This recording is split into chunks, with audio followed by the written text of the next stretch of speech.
Assalamualaikum warahmatullahi wabarakatuh. Para peserta pelatihan jarak jauh pembelajaran tematik yang Ibu sayangi, pada kesempatan ini kita akan bersama-sama membahas tentang teknik penilaian pembelajaran tematik.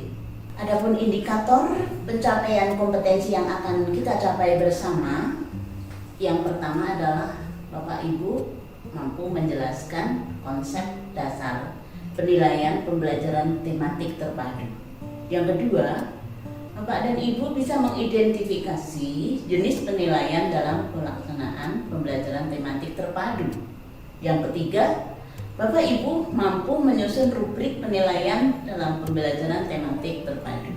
Dan yang keempat, mampu mengolah nilai atau mengolah penilaian pembelajaran. Dan yang kelima adalah Bapak Ibu mampu merancang pelaporan penilaian.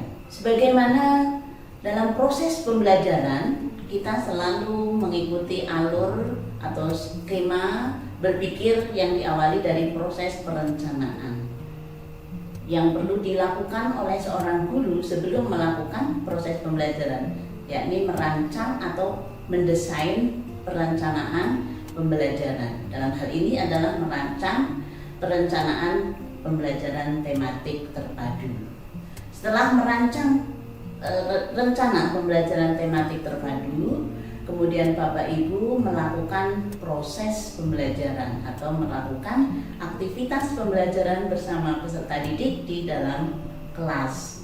Kemudian setelah melakukan proses pembelajaran atau ketika sedang melakukan proses pembelajaran, Bapak dan Ibu juga perlu melakukan penilaian kelas. Nah, hasil dari penilaian kelas itu dianalisis dan menjadi sebuah bahan umpan balik terhadap proses pembelajaran yang Bapak Ibu lakukan maupun umpan balik terhadap proses pembelajaran yang dilakukan oleh siswa dalam proses pencapaian kompetensi. Berikutnya kita akan membahas tentang penilaian otentik atau penilaian yang sesungguhnya. Penilaian otentik merupakan salah satu rekomendasi dari kurikulum 2013 dalam hal penilaian. Apa yang dimaksud dengan penilaian otentik?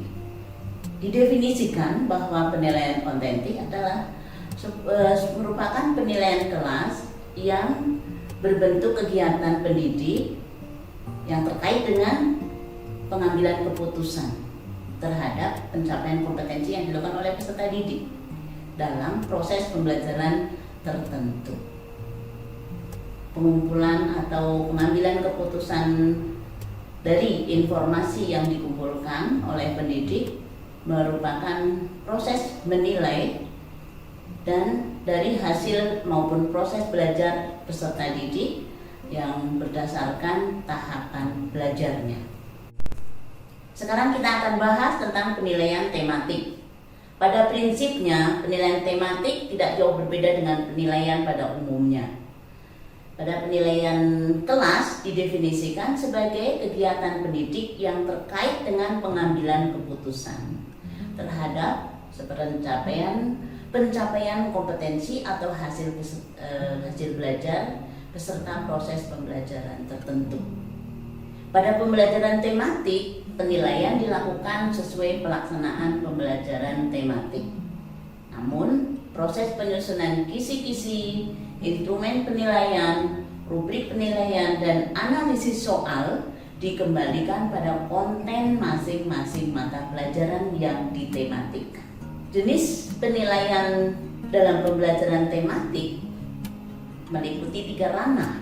Yang pertama adalah ranah penilaian sikap, yang kedua ranah penilaian pengetahuan, dan yang ketiga ranah penilaian keterampilan. Pada ranah penilaian sikap ada beberapa teknik yang direkomendasikan oleh kurikulum, yaitu yang pertama adalah teknik observasi atau pengamatan.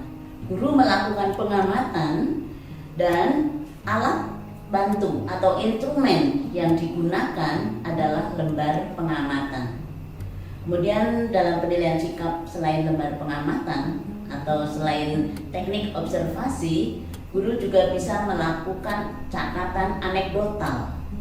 Catatan anekdotal misalnya ketika guru menjumpai perilaku anak yang sangat positif maupun yang sangat negatif, maka perilaku tersebut dicatat dalam satu jurnal. Dalam jurnal ini harus termuat informasi atau data yang lengkap. Jika perlu, lengkapi dengan foto atau dokumentasi ketika peristiwa itu terjadi. Hal ini dimaksudkan agar pada saat Bapak Ibu guru melakukan proses pembimbingan kepada siswa dan bahkan bisa jadi terhadap orang tua murid untuk mengomunikasikan perilaku yang terjadi pada siswa, maka Bapak Ibu punya data yang akurat. Ini yang dimaksud perlunya Bapak Ibu menyimpan dokumen yang terkait dengan perilaku yang menjadi catatan anekdot. Kemudian selain dua teknik penilaian yaitu observasi dan catatan anekdotal untuk penilaian sikap, bisa juga Bapak Ibu melakukan teknik penilaian diri dan teknik penilaian antar teman. Nah, ini bertujuan untuk melatih peserta didik kita jujur pada dirinya sendiri. Ketika dia melakukan penilaian terhadap diri sendiri, maka kita melatih mereka untuk jujur terhadap diri mereka sendiri.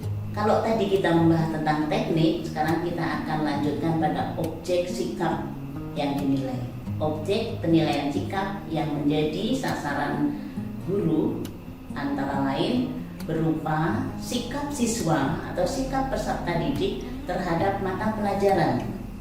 Kemudian sikap peserta didik terhadap guru mata pelajaran tersebut, dan sikap peserta didik yang berhubungan dengan nilai-nilai yang ingin ditanamkan sesuai pesan kurikulum.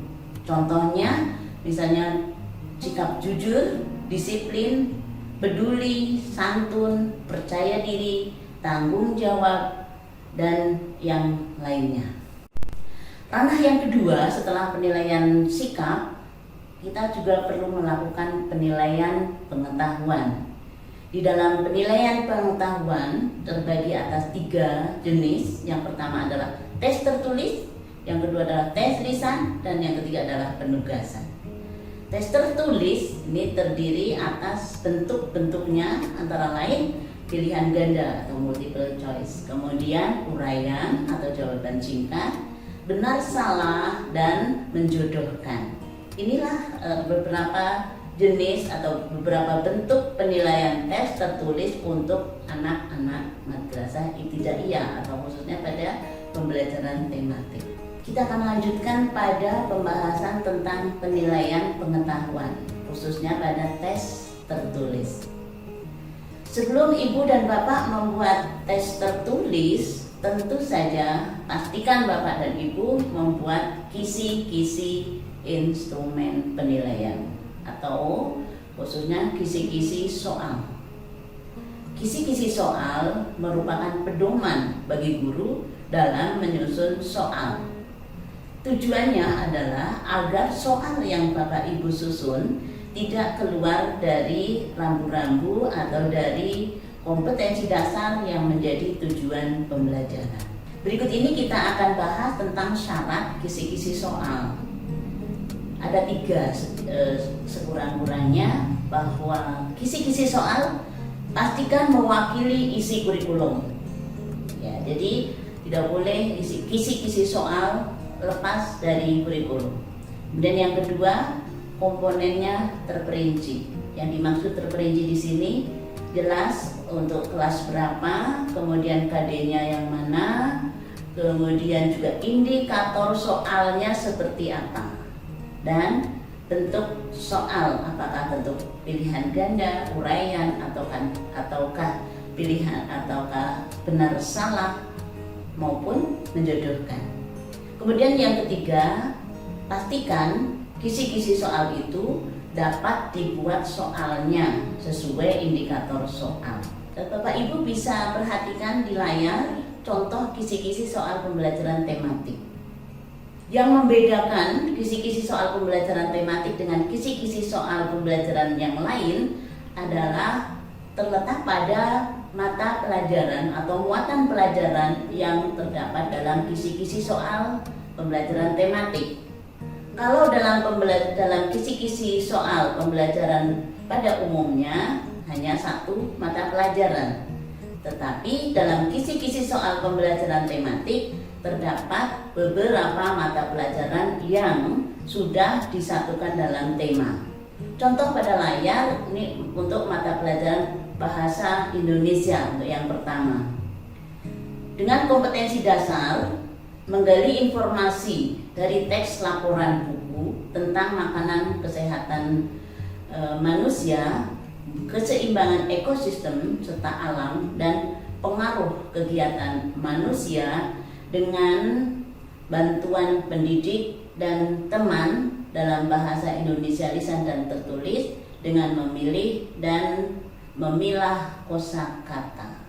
Jadi indikator pencapaian kompetensi dari KD ini adalah antara lain siswa mampu menulis pengaruh perilaku manusia terhadap perubahan alam dengan dibantu oleh pendidik maupun teman atau peserta didik yang lain untuk memilih kata dan memilah kata sehingga menjadi sebuah rangkaian tulisan sederhana yang berisi informasi tentang indikator dari kompetensi dasar tersebut. KD ini atau kisi-kisi soal ini adalah kisi-kisi soal untuk kelas 5 SD atau MI. Indikator soalnya, indikator soal sebagai panduan atau acuan dalam menulis soal, disajikan penggalan teks yang berjudul Dampak Banjir di Jakarta. Peserta didik dapat menemukan 2 contoh perilaku manusia yang dapat menyebabkan perubahan alam.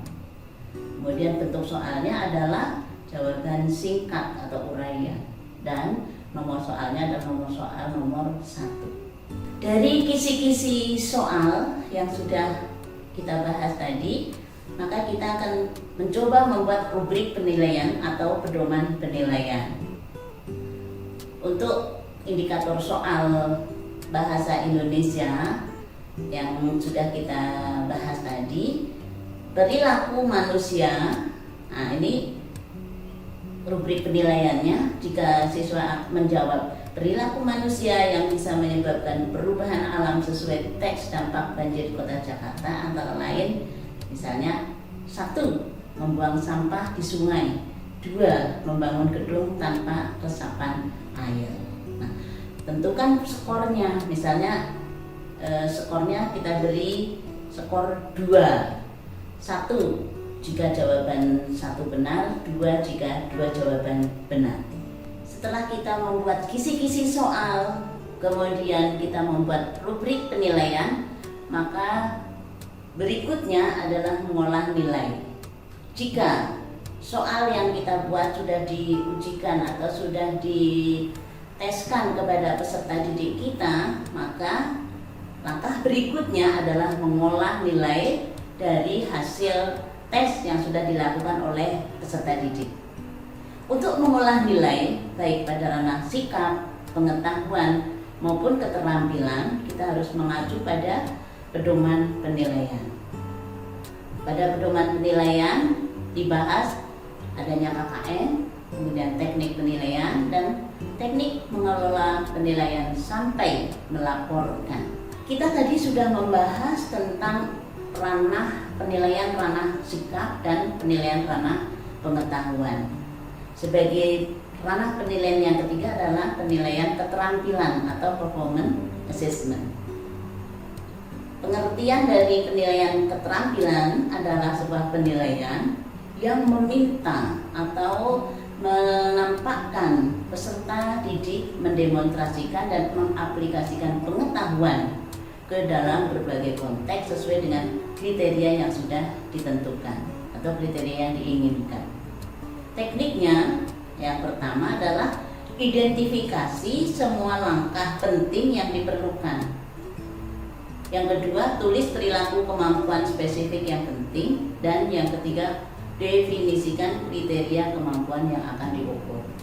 Sebagai contoh, ketika Bapak Ibu untuk pelajaran bahasa Indonesia, misalnya ketika siswa akan melakukan praktek membaca puisi, ya, membaca indah atau contohnya membaca puisi, maka Bapak Ibu tentukan dulu identifikasi langkah-langkah penting dalam proses pembacaan puisi. Kemudian tulislah perilaku apa saja yang akan dinilai, misalnya intonasi, ekspresi, penghayatan. Nah, itu adalah perilaku kemampuan spesifik yang akan dinilai. Kemudian kriteria kemampuan yang akan diukur secara totalitas, siswa mampu membaca puisi dengan baik dan benar serta menjiwai isi puisi tersebut. Jika proses penilaian yang kita bahas tadi sudah Bapak Ibu lakukan, maka proses yang terakhir adalah Bapak Ibu melakukan perancangan pelaporan. Pelaporan dalam hal ini berfungsi untuk memberikan informasi tentang keberhasilan pencapaian kompetensi peserta didik kepada wali murid dan kepada sekolah atau satuan pendidikan. Dalam hal ini madrasah ibtidaiyah atau laporan kepada kepala madrasah ibtidaiyah. Kemudian yang menjadi kriteria pelaporan, pastikan pelaporan yang Bapak Ibu susun, yang Bapak Ibu kerjakan itu memenuhi 2 kriteria. Yang pertama, laporan itu bisa diterima atau mudah dipahami oleh pembaca atau penerima laporan itu. Ya. Kemudian yang kedua, laporan pasti harus objektif dan komunikatif, mudah dipahami oleh siapapun yang membaca laporan penilaian tersebut. Baik Bapak dan Ibu, setelah kita bahas tentang konsep penilaian tematik terpadu, maka akan terbukti bahwa Bapak Ibu benar-benar sudah paham terhadap materi ini. Maka ada pekerjaan yang harus diselesaikan, yaitu praktek menyusun perencanaan penilaian, kisi-kisi, dan soal serta rubrik penilaian. Terima kasih, selamat bekerja, semoga sukses. Assalamualaikum warahmatullahi wabarakatuh.